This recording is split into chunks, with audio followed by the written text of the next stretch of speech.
Good morning students.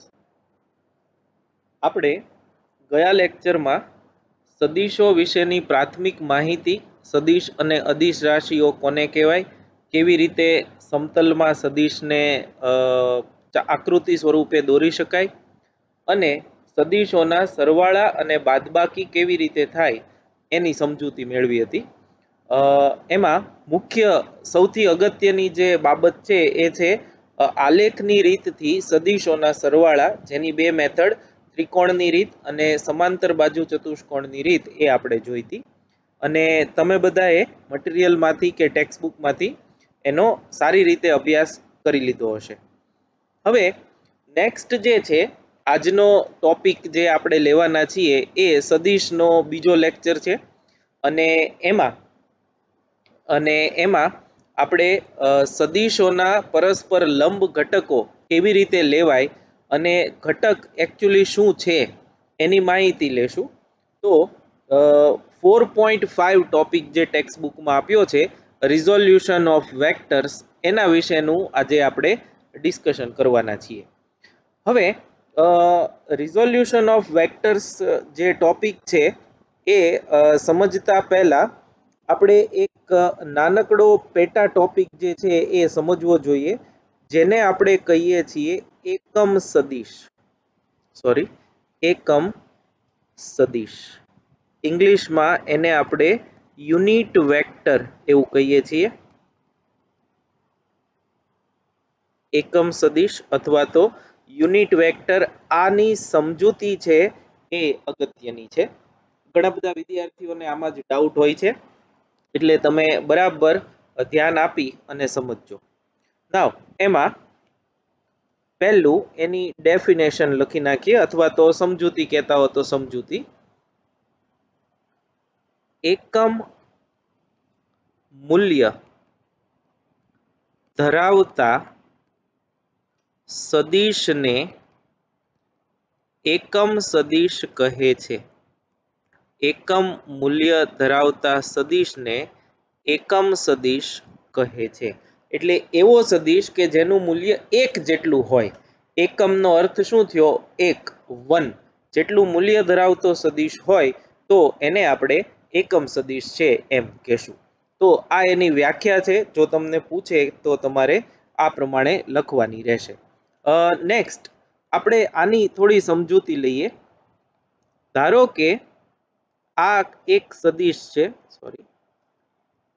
ધારો કે આ એક સદિશ છે, આને આપણે વેક્ટર એ કહીએ. આ ધારો કે 1 2 3 4 5 1 2 3 4 5 અને આ છે. તો જુઓ, આ સદિશ જે છે, ફરીથી હું દોરું છું.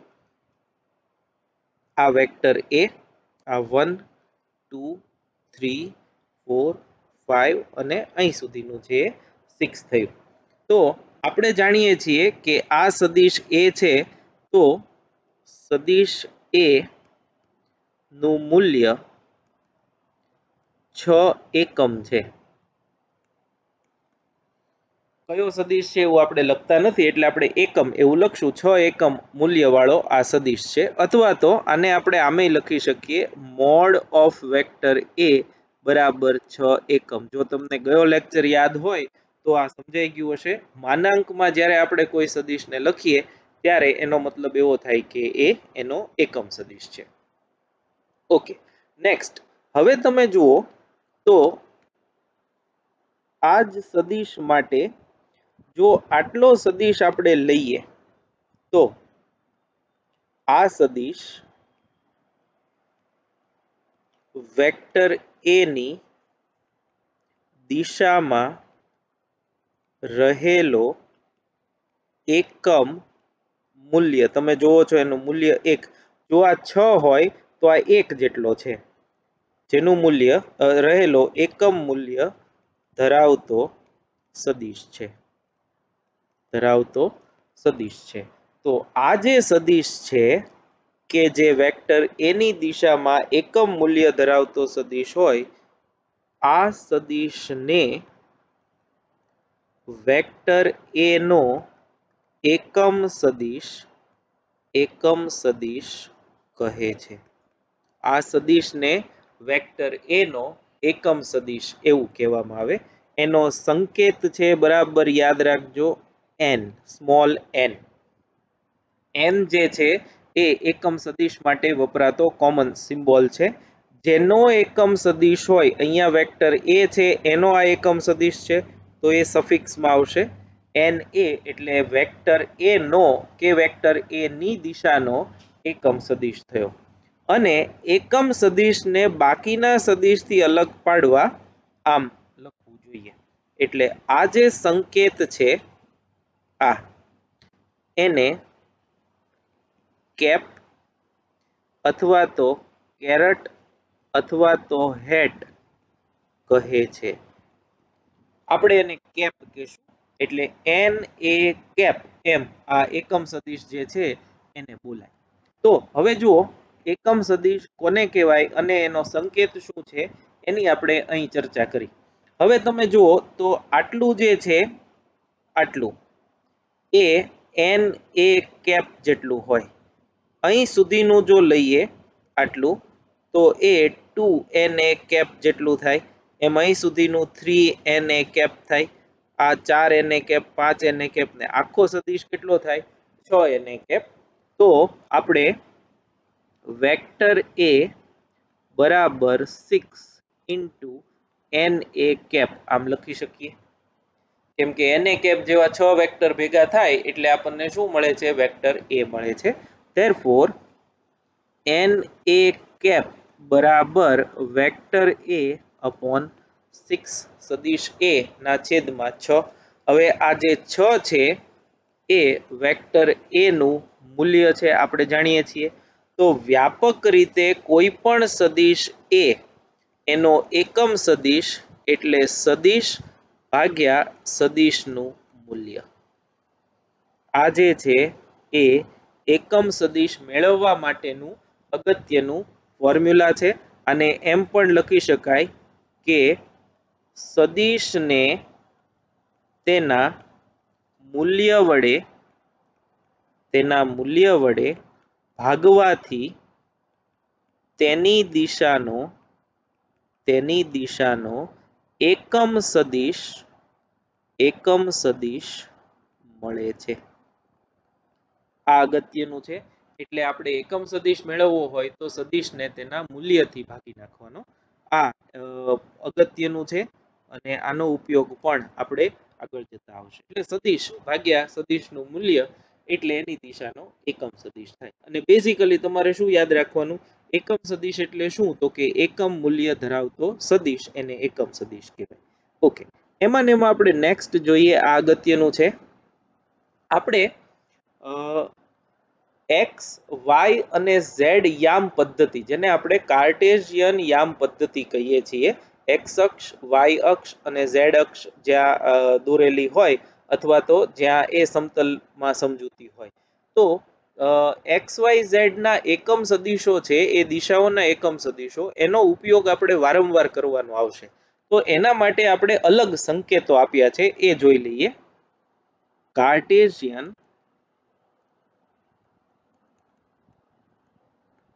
યામ પદ્ધતિના એકમ સદિશો નીચે મુજબ લેવામાં આવે છે. જેમ કે હવે હું અલગ પેનથી લખું છું. એક્સ દિશા એટલે કે એક્સ અક્ષ, એક્સ દિશામાંનો એકમ સદિશ i, સ્મોલ i અને કેપ. એક્સ દિશામાંનો એકમ સદિશ i કેપ છે. એવી જ રીતે વાય દિશામાંનો એકમ સદિશ જે કેપ આપણે લેશું અને ઝેડ દિશામાંનો એકમ સદિશ જે છે એને આપણે કે કેપ લેશું. સ્મોલ કે કેપ એ ઝેડ નો એકમ સદિશ છે. તો આપણે રેન્ડમ સદિશ હોય, જેમ કે અહીંયા વેક્ટર એ દોર્યો છે, તો એનો એકમ સદિશને કેવી રીતે દર્શાવવાનું? n કેપ થી. બહુ સ્પષ્ટ કહીએ તો વધારે સ્પષ્ટ કહીએ તો n a કેપ થી. પણ જો તમને ખબર હોય કે દિશા છે એ x છે તો એનો એકમ સદિશ i કેપ જ લેવાનો, દિશા y છે તો એનો એકમ સદિશ j કેપ જ લેવાનો અને દિશા z છે તો એનો એકમ સદિશ છે એ k કેપ જ લેવાનો થશે. આ ખાસ યાદ રાખજો. આ જે છે એ ઇમ્પોર્ટન્ટ અને આ તમારે યાદ રાખવાનું છે. આપણે અલગ સંકેતો એમને આપ્યા છે. હવે આપણે અહીંયા જેમ જોયું એમ કોઈ પણ સદિશ છે એને સદિશનું મૂલ્ય ગુણ્યા એનો એકમ સદિશ એમ લખી શકીએ છીએ. બરાબર છે. તો હવે હું એક નાનકડું એવું એક્ઝામ્પલ લઉં. આ ધારો કે x છે, આ y છે, આ 1, આ 2, આ 3, એવી રીતે આ 1, આ 2 અને આ 3 થયું. હવે આમાં હું ત્રણ સદિશો છે એ દોરું છું. જુઓ, પહેલો સદિશ છે એ આમ દોરીએ. આ ધારો કે વેક્ટર a છે. બીજો હું આમ દોરું છું. આ વેક્ટર b છે અને ત્રીજો જે છે એને હું આમ દોરું છું, વેક્ટર c છે.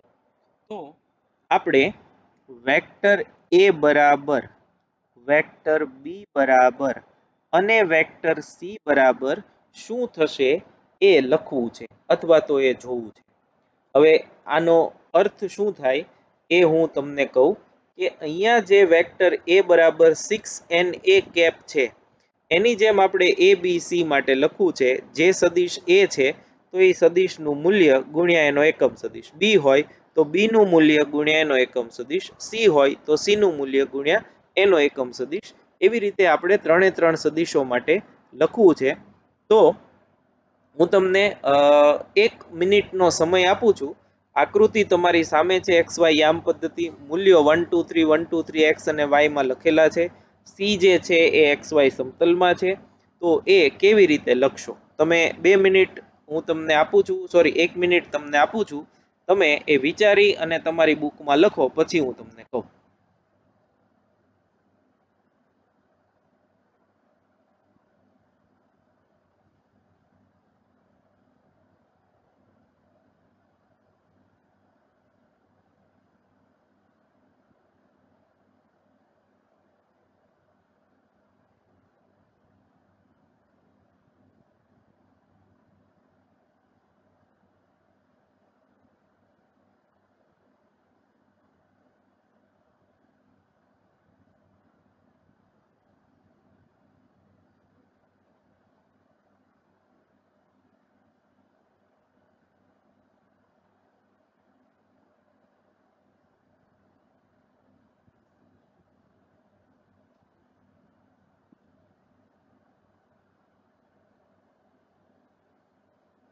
ઓકે, તો હવે લગભગ બધાએ લખી નાખ્યું હશે. તો હવે હું કહું, જો તમે મારી સાથે વેરીફાઈ કરતા રહેજો. એ વેક્ટર છે જો એનું મૂલ્ય કેટલું છે તો કે અહીંથી અહીં સુધીનું, તો એ 3 દેખાય છે તમને. તો અહીંયા હું લખીશ 3. આની સાથે સરખાવતા જજો. પણ હવે n a કેપ હું નહીં લખું. કેમ? કેમ કે હવે એની દિશા નક્કી છે. વેક્ટર a ની દિશા તમે જોઈ શકો છો, x છે. તો એનો એકમ સદિશ જે છે એ i કેપ લેશું. એટલે 3i cap A vector a ને લખાય આની જેમ. એવી રીતે b તમને હવે આવડી જશે. b નું મૂલ્ય જુઓ 2 એકમ છે અને એની દિશા y છે. તો 2 અને j કેપ એમ લખાશે. અને c જુઓ તમે, તો આપણે ગયા વખતે જે ભણ્યા એ મુજબ જો a અને b નો સરવાળો કરીએ સમાંતર બાજુ ચતુષ્કોણથી તો c એનો વિકર્ણ થશે. એટલે c હકીકતમાં શું થશે? વેક્ટર a વત્તા વેક્ટર b. એટલે કે c જે છે એ થશે 2i કેપ વત્તા 3i કેપ વત્તા 2j કેપ. બરાબર, આવી રીતે એને લખાય. તો આ જસ્ટ ખાલી માહિતી છે. i j k ના સ્વરૂપમાં તમારે લખવા હોય સદિશોને તો કેવી રીતે લખી શકાય, બીજું એમાં કોઈ નવીન છે નહીં. એટલે તમારે ખાસ 3 મુદ્દાઓ આ ટોપિકમાં યાદ રાખવાના. પહેલો મુદ્દો, એકમ સદિશ કોને કહેવાય એ ફંડામેન્ટલ અથવા તો મૂળભૂત છે અને એના મદદથી જ મોટા ભાગના પ્રોબ્લેમ જે એન્ટ્રન્સ ટેસ્ટમાં પૂછાય છે એ તમે સોલ્વ કરવા માટે કેપેબલ થઈ જાઓ. એ છે એકમ મૂલ્ય ધરાવતો સદિશ એવો સદિશ કે જેનું મૂલ્ય 1 જેટલું હોય એવા સદિશને એકમ સદિશ કહેવાય. સદિશ કેવી રીતે મેળવવાનો એકમ સદિશ? તો કે જે સદિશ નો એકમ સદિશ મેળવવાનો હોય એ સદિશ ભાગ્યા એ સદિશનું મૂલ્ય કરો એટલે તમને એનો એકમ સદિશ છે એ મળી જશે. સદિશને જો લખવું હોય તો આવી રીતે પણ લખી શકાય, એટલે કે સદિશનું મૂલ્ય ગુણ્યા એની દિશાનો એકમ સદિશ, એમ આપણે સદિશને લખી શકીએ. અને છેલ્લું અને અગત્યનું, જો કાર્ટેશિયન યામ પદ્ધતિ આપણે લઈએ છીએ, જે આપણે મોટા ભાગે 2 વર્ષ એનો જ ઉપયોગ કરશું, તો એની દિશાઓ માટેના એકમ સદિશો આપણે નક્કી કરી નાખ્યા છે. એક્સ દિશા હોય તો એકમ સદિશ આઈ કેપ લેવાનો, વાય હોય તો જે કેપ લેવાનો અને ઝેડ હોય તો કે કેપ લેવાનો. એટલે આ જે છે એ એકમ સદિશ અને એની માહિતી છે. હવે આ આવડે તો જ તમને સદિશના ઘટકો ટોપિક જે છે એ સમજાશે. એટલે હવે આપણે આપણા નેક્સ્ટ ટોપિક તરફ જઈએ. એ ટોપિકનું નામ છે સદિશના લંબ ઘટકો. હવે આ જે ટોપિક છે એ ટેક્સ્ટ બુકમાં સેજ અલગ રીતે આપ્યો છે, ટૂંકમાં સાવ સહેલી રીતે આપ્યો છે. હું તમને વ્યાપક જે એની મેથડ છે કે સમજૂતી છે એ કરાવું છું, જેથી કરીને તમે ગમે ત્યાં ગમે તે રીતે વેક્ટર આપ્યો હોય તો એનો એકમ સદિશ જે છે એ સારી રીતે દોરી અને સમજી શકો, એના ઘટકો છે એ સારી રીતે સમજી શકો. હવે આપણે એક યામ પદ્ધતિ લેવાની છે. ધારો કે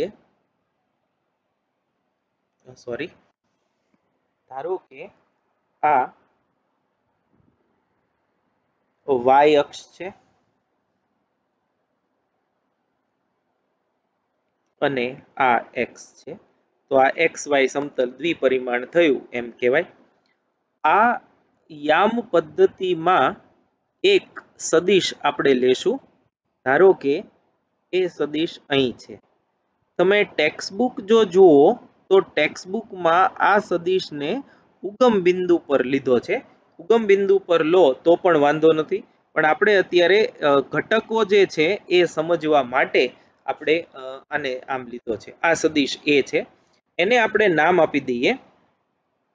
એની જે ટેલ છે ત્યાં હું પી નામ આપું છું, હેડ છે ત્યાં હું ક્યુ નામ આપું છું. તો પી ક્યુ જે છે એ વેક્ટર એ જેટલો છે.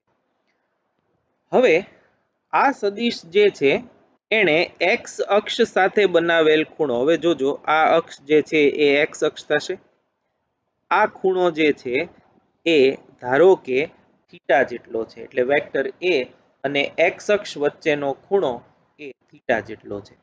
તો હવે આપણે આમ કરીએ, વેક્ટર એ ની ટેલ અને હેડ પરથી એક્સ અને વાય અક્ષો પર લંબ દોરીએ. એટલે આ લંબ જે છે એ અહીંયા એક્સ અક્ષ પર આવ્યો, આ એક્સ અક્ષ પરના લંબ. આને આપણે એમ અને એન કહીએ, બરાબર છે. અને એવી જ રીતે વાય અક્ષ પર લંબ દોરીએ તો ટેલ માંથી દોરેલો લંબ અને આ જે છે એ હેડ માંથી દોરેલો લંબ. તો આને આર અને એસ કહીએ. નામ તમે તમારી અનુકૂળતા મુજબ ગમે રાખી શકશો. તો જે એમ એન ભાગ છે, આટલો ભાગ તમે જોજો બરાબર, આટલો ભાગ, અને અહીંયા એસ આર એટલે આટલો ભાગ, આ જે છે એ એસ આર જેટલો ભાગ થયો. તો એમ એન જે છે, એમ એન ને વેક્ટર એ નો એક્સ અક્ષ પરનો પ્રક્ષેપ કહે છે. અને એવી જ રીતે એસ આર ને વેક્ટર એ નો વાય અક્ષ પરનો પ્રક્ષેપ કહે છે. એટલે એક્સ પ્રક્ષેપ અને વાય પ્રક્ષેપ. પ્રક્ષેપને ઇંગ્લિશમાં પ્રોજેક્શન એવું કહેવામાં આવે.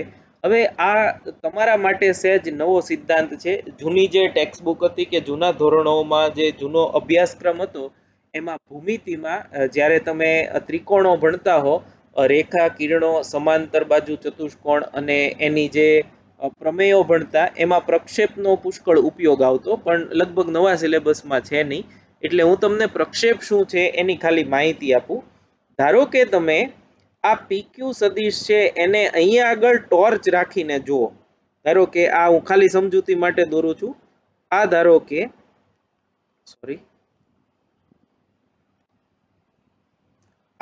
કે અહીંથી આપણે એક ટોર્ચ રાખીએ છીએ. ટોર્ચ એટલે બેટરી ટૂંકમાં. તો આ ટોર્ચ થી આ સદિશને જોવામાં આવે તો એનો પડછાયો એક્સ અક્ષ ઉપર આમ પડશે, અને જો એની ટોર્ચને અહીંયા રાખવામાં આવે તો એ પડછાયો છે એ એસઆર પડશે. પડછાયો જે છે એનો ટેકનિકલ વર્ડ જે છે એ છે એને આપણે કહીએ છીએ પ્રક્ષેપ.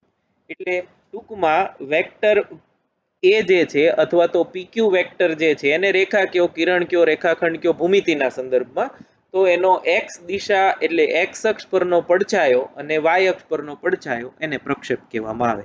તો આ જે પ્રક્ષેપ છે આ પ્રક્ષેપ આને જ વેક્ટર એ નો એક્સ ઘટક એવું આપણે કહેશું, અને આ જે છે એને આપણે વેક્ટર એ નો વાય ઘટક એવું કહેશું.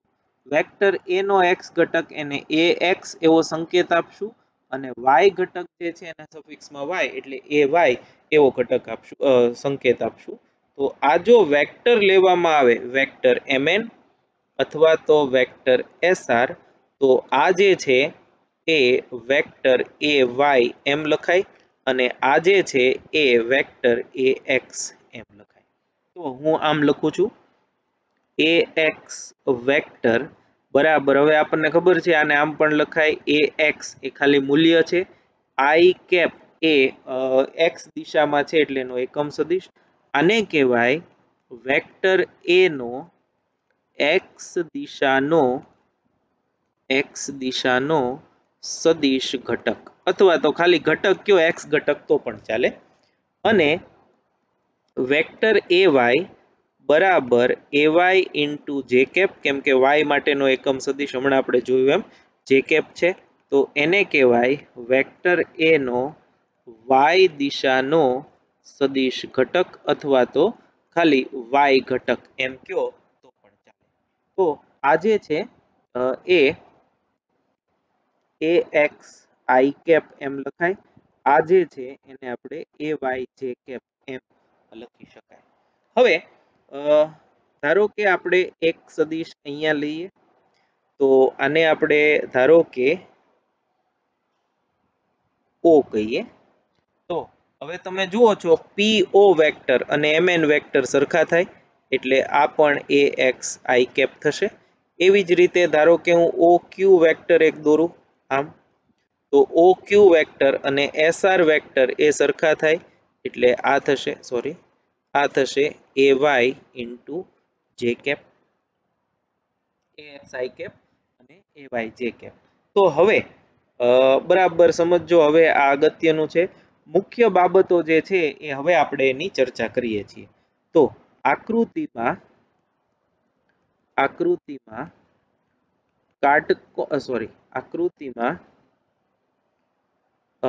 તો આકૃતિ પરથી સ્પષ્ટ છે કે, હવે જો તમને સ્પષ્ટ કરી દઉં, આપણે તો આવું લખીએ છીએ ગુજરાતીમાં સ્પષ્ટ છે કે, પણ તમને સ્પષ્ટ થવું એ વધારે જરૂરી છે. તો શું સ્પષ્ટ થયું? તો જો હવે આમ તો મોટા ભાગના વિદ્યાર્થીઓની બુદ્ધિ આલી ગઈ હશે. જો તમે પહેલો લેક્ચર છે એ ખંતપૂર્વક જોયો હોય તો હવે આ તમને ખબર પડી જાય.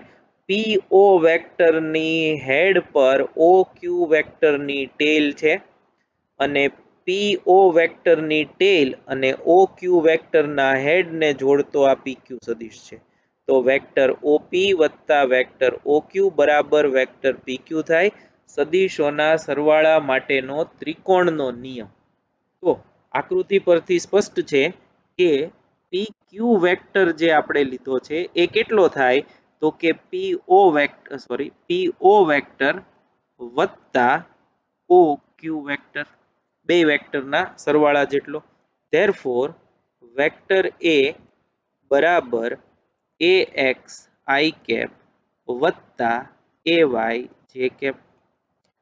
આ સમીકરણ નંબર આને આપણે 1 કહીએ, સમીકરણ નંબર 1. તો આ સમીકરણ જે છે એ કોઈ પણ સદિશને ઘટક સ્વરૂપે લખવો એની માહિતી આપતું સમીકરણ છે. એટલે 2i cap plus 7j cap 5i cap plus 9k cap આમ જે આપણે લખીએ છીએ એ સદિશોને ઘટકના સ્વરૂપમાં લખવાનું. ટૂંકમાં x નું જે મૂલ્ય હોય એ ગુણ્યા i cap વત્તા y નું જે મૂલ્ય હોય ગુણ્યા j cap. આ સદિશને ઘટક સ્વરૂપમાં લખ્યું. હવે આકૃતિમાં કાટકોણ ત્રિકોણ POQ માં પાયથાગોરસના પ્રમેય અનુસાર PQ નો વર્ગ, PQ બાજુ જે છે એનો વર્ગીકરણ છે, બરાબર PO નો વર્ગ વત્તા OQ નો વર્ગ. બે બાજુના વર્ગોનો સરવાળો ત્રીજી બાજુ જેટલો થાય. PQ એ સદિશ A નું મૂલ્ય છે અને હું ખાલી A એમ લખું છું, એનો વર્ગ. PO એટલે આની લંબાઈ એટલે કે AX એનું મૂલ્ય વત્તા આ AY છે એનો વર્ગ, આ AY થયો. therefore A બરાબર under root of AX square plus AY square, અથવા ખાલી A જે છે એને આપણે મોડ ઓફ વેક્ટર A એમ પણ લખીએ છીએ. તો એ થશે under root of AX square plus AY square. એટલે સદિશનું મૂલ્ય એટલે વર્ગમૂળમાં પહેલા સદિશના x ઘટકનો વર્ગ વત્તા સદિશના y ઘટકનો વર્ગ. આ સદિશનું મૂલ્ય છે જો સદિશને આમ લખવામાં આવે તો. હવે બીજું એમાં ને એમાં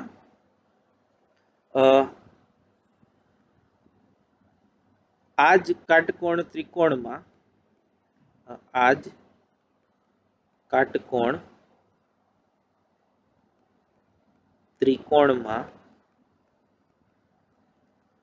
જે આ ખૂણો થીટા છે એનો tan લઈએ. tan થીટા બરાબર સામેની બાજુ એટલે કે OQ ના છેદમાં પાસેની બાજુ એટલે કે PO બરાબર OQ એટલે AY અને PO એટલે કે AX. તો આના પરથી થીટા બરાબર tan inverse of AY upon AX. આ જે છે આની મદદથી આપણને ખૂણો મળશે. ખૂણો જે છે એ આપણને સદિશની દિશા આપે, આ આપણને દિશા આપે અને આ સદિશનું મૂલ્ય આપે. તો હવે બરાબર સમજજો, જો સદિશને ઘટક સ્વરૂપે આપવામાં આવ્યો હોય, ઘટક સ્વરૂપે એટલે આમ AXI cap plus AYJ cap, તો આના પરથી x અને y ઘટકો પરથી સદિશનું મૂલ્ય એ આ સમીકરણ પરથી મળશે અને સદિશની દિશા એ આ સમીકરણ પરથી મળશે. હવે આ જે tan ઇનવર્સ કેવી રીતે આવ્યું એ હમણાં થોડી રાહ જુઓ, અત્યારે ખાલી આવી રીતે લખાય છે એમ યાદ રાખો. તમને એક નાનકડી એવી હિન્ટ આપી દો કે તમને એવી ખબર છે કે sin 30 ડિગ્રી બરાબર 1/2 થાય એટલે કે 0.5, બરાબર. તો હવે આપણે ખૂણો જોતો છે, તો ખૂણો ગોતવા માટે શું કરવાનું, તો એના માટેનું એક પ્રતિવિધેય એવું કહેવાય છે sin inverse of sin theta બરાબર sin ઇનવર્સ ઓફ 0.5 આમ કહેવાય. તો sin ઇનવર્સ sin કેન્સલ થાય તો થીટા sin ઇનવર્સ ઓફ 0.5 આવું લખાય. એટલે કે તમારે sin કંઈક ખૂણો બરાબર જવાબ આવ્યો હોય એમાંથી ખૂણો મેળવવો હોય તો બંને તરફ એનું પ્રતિવિધેય જે છે એને sin inverse, cos inverse, tan inverse, cot inverse, sec inverse, cosec inverse બધા જે છે એ એના પ્રતિવિધેયો છે એને લગાડવા પડે. એટલે આ અત્યારે ખાલી એટલું યાદ રાખો કે બંને બાજુ tan ઇનવર્સ લગાડ્યું છે, એટલે આ બાજુ છે અહીંયા tan ઇનવર્સ લગાડીએ અને આ બાજુ છે એ tan ઇનવર્સ લગાડીએ, તો આ tan ઇનવર્સ ને tan એ એકબીજાની અસર નાબૂદ કરે એટલે ડાબી બાજુ થીટા મળશે અને જમણી બાજુ tan ઇનવર્સ ઓફ ay/ax મળશે. પણ આની મદદથી આપણે થીટા છે એ મેળવી શકશું અને કેવી રીતે મેળવવાનું એની આપણે પછી ચર્ચા કરશું. ઓકે, તો સદિશ આપ્યો હોય તો આવી રીતે તમે સદિશનું મૂલ્ય જે છે એ અને દિશા મેળવી શકશો. હવે ઘણીવાર ઊંધું આપે છે, તમને સદિશનું મૂલ્ય અને ખૂણો થીટા એટલે કે દિશા આપ્યું હોય અને એવું કીધું હોય કે હવે સદિશના x અને y ઘટકો મેળવો, તો કેમ મેળવવાના એ અહીંયા હું લખું છું, એની આપણે ચર્ચા કરી લઈએ. તો કાટકોણ ત્રિકોણ, એનો એ જ કાટકોણ ત્રિકોણ લેવાનો છે. કાટકોણ ત્રિકોણ POQ માં જો આપણે cos થીટા લઈએ, જેમ tan થીટા લીધું એની બદલે cos થીટા લઈએ, તો cos થીટા એટલે પાસેની બાજુ OP ના છેદમાં કર્ણ PQ. તો OP જે છે એ AX જેટલું છે અને PQ એ તો કર્ણ એટલે સદિશ જ છે, સદિશનું મૂલ્ય એ. તો આના પરથી therefore AX બરાબર A into cos થીટા. તો આના પરથી તમને x ઘટક મળે. આપણે આને નંબર આપતા જઈએ. સમીકરણ નંબર 1 તો આને આપ્યું જ છે, આ સમીકરણ નંબર 2, સમીકરણ નંબર 3 અને આ જે ax વાળું આપણે મેળવ્યું છે એને આપણે કહી દઈએ સમીકરણ નંબર 4. અને sin થીટા એ જ કાટકોણ ત્રિકોણમાં sin થીટા બરાબર સામેની બાજુ OQ છેદમાં કર્ણ PQ, સામેની બાજુ OQ છેદમાં કર્ણ PQ. OQ એ AY થશે અને આ તો એ જ છે, therefore AY એટલે કે y ઘટક બરાબર A into sin થીટા. આ પરિણામ નંબર 5 છે. તો આજે તમે અહીંયા સ્ક્રીનમાં જે જુઓ છો સમીકરણો 1, 2, 3, 4 અને 5, આ સદિશના લંબ ઘટકો માટે ખૂબ જ અગત્યના કહેવાય એવા સમીકરણો છે.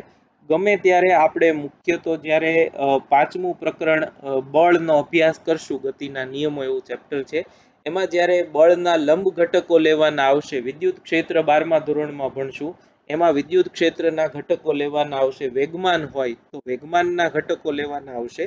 તો એ બધી જગ્યાએ તમારે આજે ટોપિક અને આજે કન્સેપ્ટ છે એનો પુષ્કળ પ્રમાણમાં ઉપયોગ આવવાનો છે.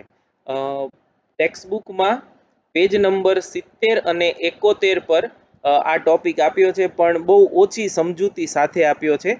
મટીરિયલમાં ફક્ત આની સમરી જ આપેલી છે, સદિશના લંબ ઘટકો કેવી રીતે લેવાય, શું AX છે, શું AY છે અને સદિશનું મૂલ્ય AX I cap plus AY J cap આપ્યું હોય તો સમીકરણ 2 અને 3 જે આપણે લખ્યા છે એ મૂલ્યના છે અને 4 અને 5 એ મૂલ્ય અને દિશા A અને થીટા આપ્યો હોય તો એના પરથી X અને Y ઘટકો મેળવવાના છે.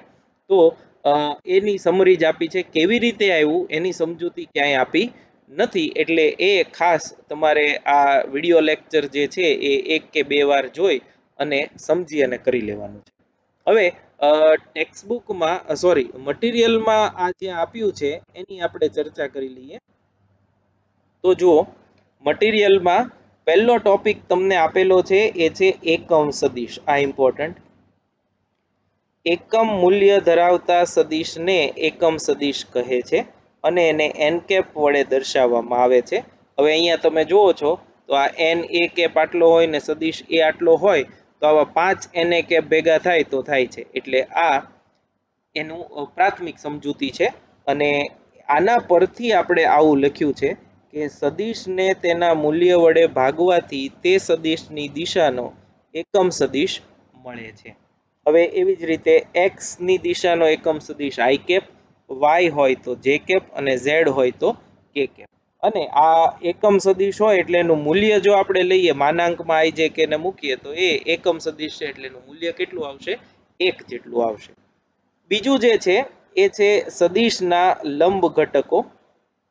નેક્સ્ટ જે ટોપિક છે જે આપણે અહીંયા કરાવેલો છે, આ વેક્ટર એ છે, આ ખૂણો એક્સ અક્ષ સાથેનો એ થીટા છે, સોરી, આ ખૂણો જે છે એ થીટા જેટલો છે, આ એ કોસ થીટા જે આપણે એ એક્સ આઈ કેપ લઈએ છીએ, એ સાઇન થીટા જે આપણો એ વાય જે કેપ છે, એટલે A Y A sine theta, A X A cos theta છે, અને પી ક્યુ એ તમે જોવો છો એ સદિશ એ નો પ્રક્ષેપ અથવા તો અદિશ ઘટક કહેવાય, અને mn જે છે આ એ વાય પ્રક્ષેપ અથવા તો વાય નો અદિશ ઘટક, અને એને વેક્ટર સ્વરૂપે લખો તો સદિશ ઘટક કહેવાય. અને આકૃતિમાં સ્પષ્ટ છે કે આ જે છે એ વેક્ટર અને આ વેક્ટર એ બેયનો સરવાળો કરો એટલે આ પી એન વેક્ટર જે છે એ મળે છે. એના ઉપરથી આ આપણે લખ્યું છે. સમીકરણ નંબર 1 આપણે જે કર્યું એમાં આને સમીકરણ નંબર 1 એવું કીધું છે. બરોબર. નેક્સ્ટ એના એ જ ત્રિકોણ પરથી આ એક્સ ઘટક આપણે મેળવ્યો, સોરી, આ એક્સ ઘટક મેળવ્યો, આ વાય ઘટક, એના ઉપરથી આ ટેન થીટા, અને પાયથાગોરસના પ્રમેય પરથી. તો આ જે છે એ એની સમરી છે, બરાબર જોઈ લેજો. સદિશ એ એને ઘટકના સ્વરૂપમાં દર્શાવવો હોય તો આ મુજબ દર્શાવાય. આ એને ઘટકના સ્વરૂપમાં એનું નિરૂપણ છે, આ ઇમ્પોર્ટન્ટ. હવે આમાં એ એક્સ એટલે શું તો કે એ કોસ થીટા, અને એ વાય એટલે શું તો કે એ સાઇન થીટા. એ અને થીટાના સ્વરૂપમાં એક્સ અને વાય ઘટકો થયા. આમ જો સદિશ તમને આપ્યો હોય તો સદિશનું મૂલ્ય આ થશે અને સદિશની દિશા આમ થશે. અને ખાસ યાદ રાખજો, થીટા જે છે એ વેક્ટર એ અને એક્સ અક્ષ વચ્ચેનો ખૂણો છે. એ અને એક્સ અક્ષ વચ્ચેનો ખૂણો છે. ઓકે, આ જે છે નેક્સ્ટ એ ત્રિપરિમાણમાં જો લખવું હોય તો એક ઝેડ ઘટક જે છે એને ઉમેરવાનો, એ ઝેડ કે કેપ, અને અહીંયા આગળ બે ના બદલે 3 ઘટકના વર્ગનો સરવાળો કરી અને એનું વર્ગમૂળ લેવાથી તમને ત્રિપરિમાણમાં એ મળશે. એની તમને સમજૂતી જે છે આકૃતિ 4.9 માં આપી છે. સમજાય તો ઠીક છે, ન સમજાય તો એ કરવાની જરૂર નથી. સીધું આ સમીકરણ જે છે એ તમે યાદ રાખી લેજો તો પણ ચાલશે. તો આજે જે અત્યારે કરાયું છે એ સદિશનો બીજો અગત્યનો ટોપિક, સરવાળા તમે ભણી ગયા છો, બાદબાકી પણ ભણી ગયા છો, અને આજે આપણે સદિશના પરસ્પર લંબ હોય એવા ઘટકો લીધા અને એની મદદથી કેવી રીતે મૂલ્ય સદિશનું અને કેવી રીતે સદિશની દિશા મેળવવી એની ચર્ચા કરી. તો આ જે છે એ તમારે 2 થી 3 વખત વાંચી અને સમજી લેવાનું છે. આપણે આજે જ તે આની સાથે ઉદાહરણ નંબર 1 જે છે એ કરવાના છીએ. એમાં પણ આનો ઉપયોગ આવશે, ટેન થીટાનો અને સદિશનું મૂલ્ય મેળવવાનો. એ બંનેની આપણે એ વખતે દાખલામાં વિસ્તારપૂર્વક ચર્ચા કરશું. Thank you very much.